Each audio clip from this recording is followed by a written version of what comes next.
Volvemos al estudio sobre el santuario donde están los caminos de Dios.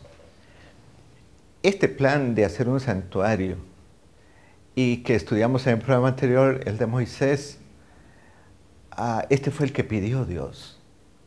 Al pasar los años se degeneró, se deterioró y David quería construirle uno y se lo dijo y Dios se lo permitió. Por supuesto, este santuario tenía toneladas de oro, toneladas de plata, toneladas de bronce, cedro del Líbano de lo mejor, pero tenía la misma estructura: atrio, lugar santo y lugar santísimo. Este fue el que destruyó Nabucodonosor. Después viene el de Herodes, donde Cristo caminó. Estudiemos hoy nuestro plan de salvación basado en el santuario. Levíticos capítulo número 4. Vamos a la solución. Y si hablamos de la solución, vamos al primer mueble, al altar del holocausto, del sacrificio. Es sumamente interesante que se le llame altar del holocausto, porque las leyes del holocausto son las leyes más estrictas en cuanto a sacrificio, porque no debe quedar absolutamente nada. Debe de quemarse, las cenizas deben de esparcirse, nada debe de quedar. Quiero llevarlo a Levíticos capítulo 4 y dice en el versículo 1: Habló Jehová a Moisés diciendo: habla a los hijos de Israel y diles: cuando alguna persona pecare por hierro en alguno de los mandamientos de Jehová, sobre cosas que no se han de hacer e hiciere alguna de ellas, hará esto. Preste atención en la instrucción. Cuando alguna persona pecare en alguno de los mandamientos de Jehová, es que pecado es lo mismo en el Antiguo y el Nuevo Testamento. Esta es la definición de 1 Juan 3:4. Pecado es lo mismo en el cielo, en el Antiguo y el Nuevo Testamento. No hay dos maneras de definir el problema. Entonces la solución, por supuesto, es la misma. Y recuerde que la solución está basada en el principio que Dios le dijo a Adán y a Eva: el día que pequen, morirán. Y la primera lección para entender la solución es muerte. Leámoslo, por favor. Levíticos capítulo 4, versículo 3, dice: si el sacerdote ungido pecare, según el pecado del pueblo, ofrecerá a Jehová por el pecado que habrá cometido un becerro sin defecto para expiación. No había ninguna dificultad en entender esto. No se necesita aprender griego, hebreo. Simple: pecado, transgresión de la ley. Solución: buscar inmediatamente un sustituto. En este caso es un cordero, becerro sin defecto. Por supuesto, el pecador que había entendido lo que es pecado y había entendido la solución, estaba arrepentido. Quiero que vaya conmigo al libro de Salmos, capítulo 32. No olvide este capítulo 32 de Salmos. Y vamos a leer un versículo que va a ser también clave. Versículo 5. El pecador ha encontrado un cordero sustituto perfecto. Y dice el capítulo 32 y versículo 5: mi pecado te declaré y no encubrí mi iniquidad. Dije: confesaré mis transgresiones a Jehová, y tú perdonaste la maldad de mi pecado. Sí existe la confesión. Entonces, cuando el pecador llegaba con su cordero y se presentaba delante del sacerdote en el santuario, había una revisión del cordero, porque debe ser sin mancha, porque era figura del Cordero de Dios. Una vez que pasaba el examen sin defectos, iba arrepentido, colocaba la mano sobre el cordero y aplicamos Salmos 32, confesaba. Por supuesto, en este momento el sacerdote ya no estaba cerca del pecador, porque la confesión es a Dios. Eso es lo que dice Salmos 32. No es al pastor, no es al sacerdote la confesión, es a Dios. ¿Por qué? Porque el problema es con Dios. Yo sé que hay versículos que dice confesaos vuestras culpas unos a otros, pero cuando estoy entrando a entender lo que es pecado, la confesión es con Dios. Una vez que el ritual estaba desarrollado, era el pecador el que mataba al cordero. Vaya conmigo el versículo 4 del capítulo 4 de Levítico. Traerá el becerro a la puerta del tabernáculo de reunión delante de Jehová. ¿Por qué delante de Jehová? Porque con él es el problema. Pondrá su mano sobre la cabeza, pecador arrepentido, para confesar, y lo degollará delante de Jehová. Mire los conceptos que hay aquí. Cuando se coloca la mano y se confiesa, hay una transferencia de culpabilidad. El acto de ponerle la mano en la cabeza y confesar en arrepentimiento delante de Dios, ahora el culpable es el cordero, pues. Pero el versículo 4 lo lleva a una enseñanza impresionante, y lo degollará delante de Jehová. Esta palabra delante es muy importante, porque cuando veamos la realidad en Cristo, Él murió delante de su Padre, delante de Jehová. El pecador mismo se encargaba de colocar el cuchillo en la yugular del sustituto. Él se manchaba las manos. Él debería entender que en realidad la paga del pecado es muerte. En el libro de Apocalipsis, capítulo 13, se enseña del Cordero que murió desde la fundación del mundo. Allá cuando nuestros primeros padres pecaron, hubo un Cordero que murió para que ellos pudieran seguir viviendo en esta tierra. Hasta en el versículo 5 del capítulo 4 entra la segunda parte de la solución. Y el sacerdote ungido tomará de la sangre del becerro y la traerá al tabernáculo de reunión. Mojará el sacerdote su dedo en la sangre y rociará de aquella sangre 7 veces delante de Jehová hacia el velo del santuario. Mire, querido amigo, esto es muy simple. Esto se ha perdido. Bueno, y en la Biblia hay profecías que dice por qué se iba a perder, ¿verdad? El concepto. Debo entender lo que es pecado. Debo entender la solución que está en el santuario. Debo traer un cordero sin mancha porque estoy arrepentido. Coloco mi mano, degollo al animal, muere. Hasta ahí entra el sacerdote entra al santuario, él no entra al lugar santísimo. Entra y se queda en el velo que separa el lugar santo del lugar santísimo y asperja o tira 7 veces de esa sangre. Ahora, ¿por qué lo hace? No quiero que olvide que la ley demanda la vida del pecador. Y Dios tiene que cumplir su palabra. Y la cumple en el sustituto. Pero ¿por qué en el velo, delante del arca donde está la ley de Dios? ¿Por qué?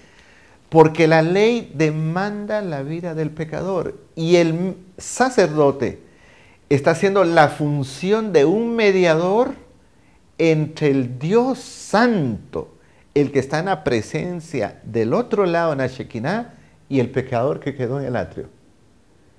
Él está entre el Dios Santo, justo, y el pecador que quedó en el atrio. Por eso es que es un mediador.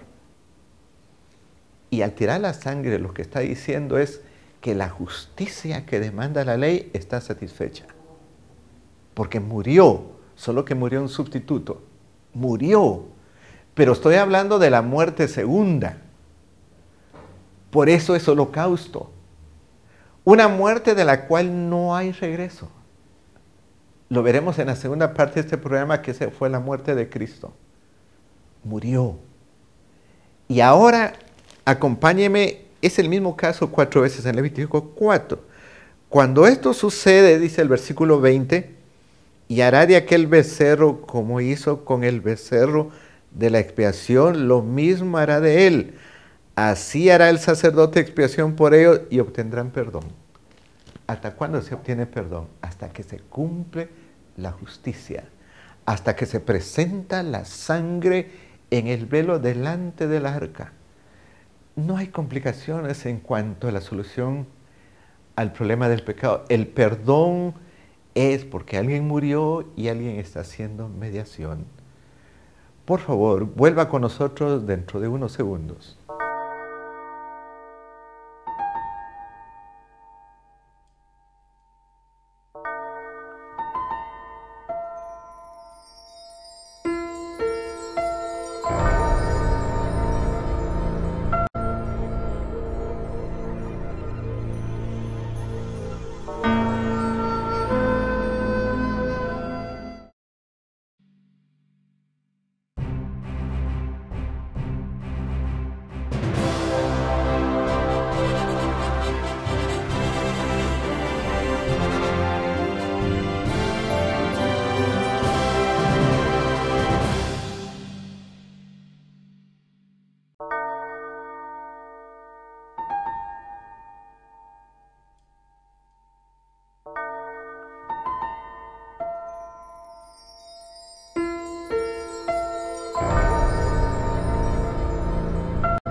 En esta parte de nuestro programa vamos a aplicarla a la vida del Mesías, porque toda la instrucción anterior era un tipo, una figura, una parábola, una profecía de lo que Cristo vendría a ser.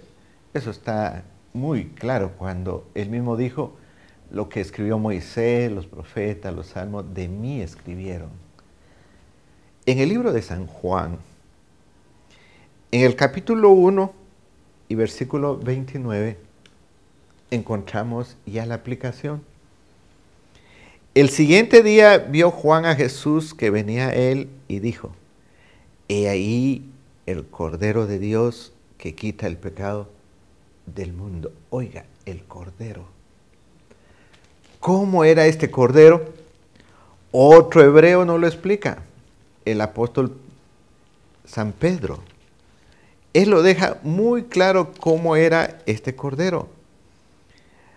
Dice en el capítulo 1 de 1 de Pedro 1:19, sino con la sangre preciosa de Cristo, como de un Cordero sin mancha y sin contaminación. Solo así puede haber solución, un Cordero perfecto. Y aquí solo Cristo cumple eso. Porque aquí mismo San Pedro dice que él no hizo mentira ni hizo pecado. A pesar de que las fuerzas del diablo y sus ángeles trataron de hacerlo pecar, él tenía que llegar como un Cordero sin defecto. He aquí el Cordero de Dios que quita el pecado del mundo. Lo vuelve a repetir en el versículo 41 de esta enseñanza. Este halló primero a su hermano Simón y le dijo: hemos hallado al Mesías, que traducido es el Cristo. Lo hemos encontrado. El diablo oscureció esta enseñanza aún en el pueblo de Israel. Perdieron el concepto de que la solución al problema es pecado. No era contra la nación de Roma. Él no vino a liberar a este pueblo del yugo romano. Vino a liberarlo de algo más grande, y no solo a ellos, sino a toda la humanidad, de lo que se llama pecado. Por eso es el Cordero de Dios que quita el pecado del mundo. Quisiera llevarlos a un poquito más adelante en el libro de San Mateo, si usted buscara conmigo, cuando él lentamente les empieza a explicar a sus discípulos, aquí San Mateo, que él vino a buscar y a salvar lo que se había perdido, pero también les enseña que él vino a poner su vida. Por favor, busque conmigo el libro de San Mateo, capítulo número 16 y versículo 21. Estoy hablando ya cerca de la semana de la Pasión.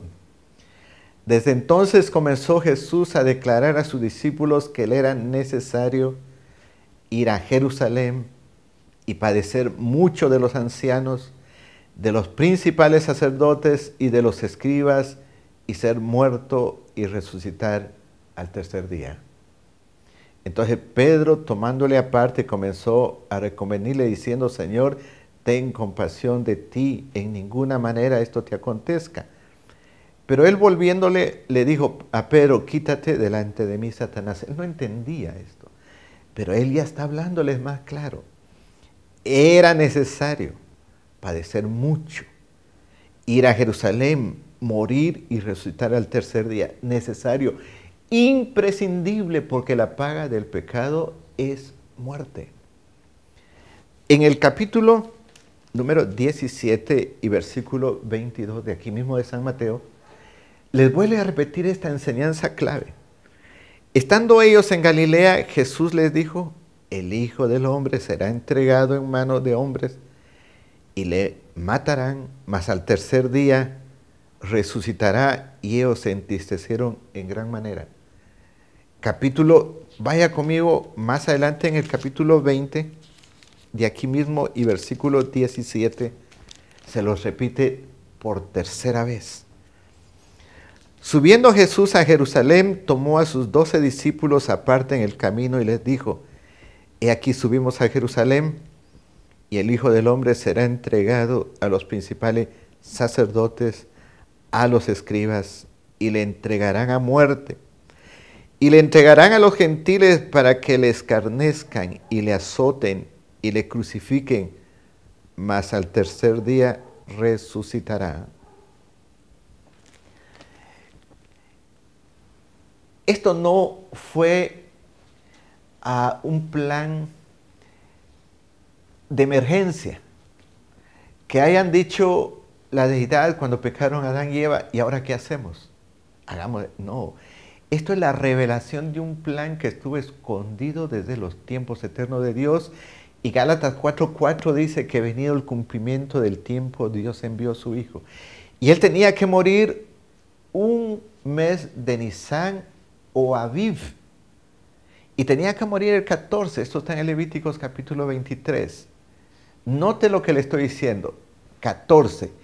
Ese 14 podía caer domingo, lunes, martes, miércoles, jueves, viernes o sábado. El año de la crucifixión cayó viernes. Pero la Biblia no dice que la Pascua sería viernes siempre. Dice 14 de Nisan. Esto es bíblicamente. Estaría en el sepulcro el 15, resucitaría el 16, que es las primicias. Llegamos al capítulo 21. La entrada triunfal en Jerusalén. También estaba profetizado en un pollino. Ahí la muchedumbre empezó a gritar: Hosana al Hijo de David. Creyeron que él iba a tomar el control de Israel, de Roma y del mundo. Pero él regresó a Betania, porque él vivía con sus amigos en Betania, con Lázaro, Marta y María. Qué privilegio el de esta familia. El último sábado antes de la entrada triunfal lo pasó en Betania. Qué sábado el que él haber pasado. Luego el lunes, capítulo 21. En el capítulo 21 está el domingo. En el capítulo 21, 12, el lunes, entró Jesús en el templo y echó fuera a todos los que vendían.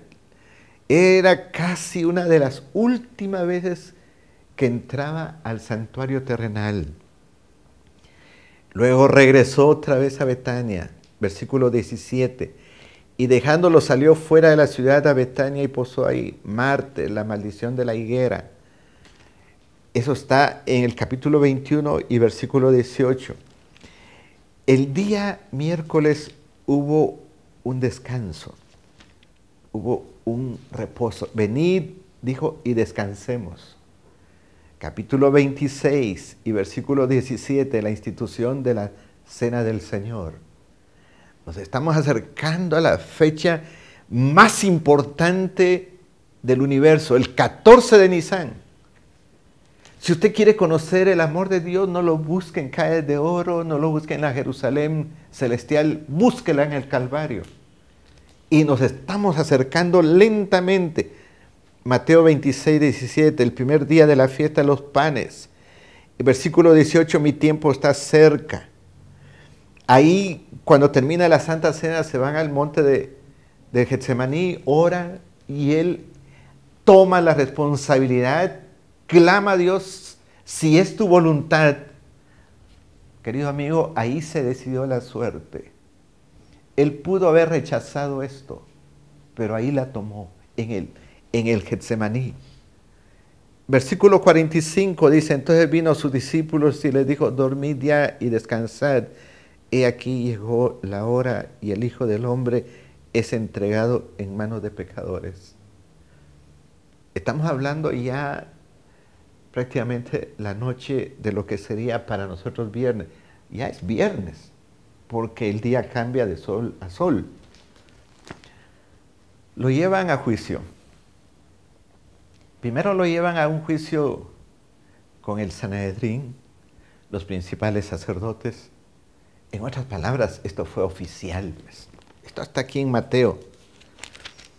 En el capítulo número 26 y 27 estaba el sumo sacerdote Caifás, estaban reunidos los escribas, los ancianos. Eso es algo oficial, ¿ves? Y luego va a un juicio prácticamente con el Imperio Romano, ahora con Pilato. Su pueblo lo condena por blasfemia, porque él dijo que era no solo el Mesías, el pronto sumo sacerdote, el pronto rey, y ahora quieren que él sea juzgado por sedición o traición al hacerse pasar por rey. Pilato no le encuentra ningún defecto y lo quiere liberar. Finalmente lo sentencian, ¡qué muerte! Él le destruyeron la espalda. Él fue levantado en el Gólgota a las 9 de la mañana y ya ese cuerpo estaba destrozado. Pasaron 3 horas tremendas hasta mediodía. Mediodía dicen los evangelios que el sol se oscureció. Y esto sería interesante, un tema solo sobre eso. Dejó de dar su luz. No hubo fusión nuclear ahí. Se negó. Su creador estaba muriendo. 3 horas. Cuando estamos llegando a la hora del sacrificio de la tarde, él gritó, Padre, ¿por qué me has desamparado? Esto no es metafórico, es de verdad. Porque dice el apóstol Pablo que él se hizo pecado ahí. Él estaba muriendo como un homicida sin haber matado a nadie. Él estaba muriendo realmente como un ladrón sin haber robado, como un adúltero sin jamás haber adulterado. Y exactamente a las 3, cuando era la hora del sacrificio del 14 de Nisan, él se levantó de la cruz un poquito y clamó, gritó, Padre, en tus manos encomiendo mi espíritu, y murió. Se terminó la guerra. El hombre puede volver a Dios. Se terminó el conflicto, el diablo quedó derrotado. Se aseguró la salvación de todo el Antiguo Testamento, todo el Nuevo Testamento. La victoria está asegurada no solo para la tierra, para el universo, para el cielo mismo, para usted, querido oyente. Esta es la solución que se encuentra solo en el santuario. Esta es la proyección del amor de Dios hacia usted. Porque de tal manera amó Dios al mundo. Si usted llega a amarlo, es porque Él primero le amó a usted. ¿Por qué no inclina su rostro? ¿Por qué no le damos gracias a Dios por esto? Oremos. Amante Dios, gracias por morir por mí. Padre, por mí. Gracias porque llevaste mis pecados, pero llevaste lo de cada oyente, Señor. Que este principio de la solución al tremendo problema del pecado sea nuestro en esta hora, en el nombre de Jesús. Amén.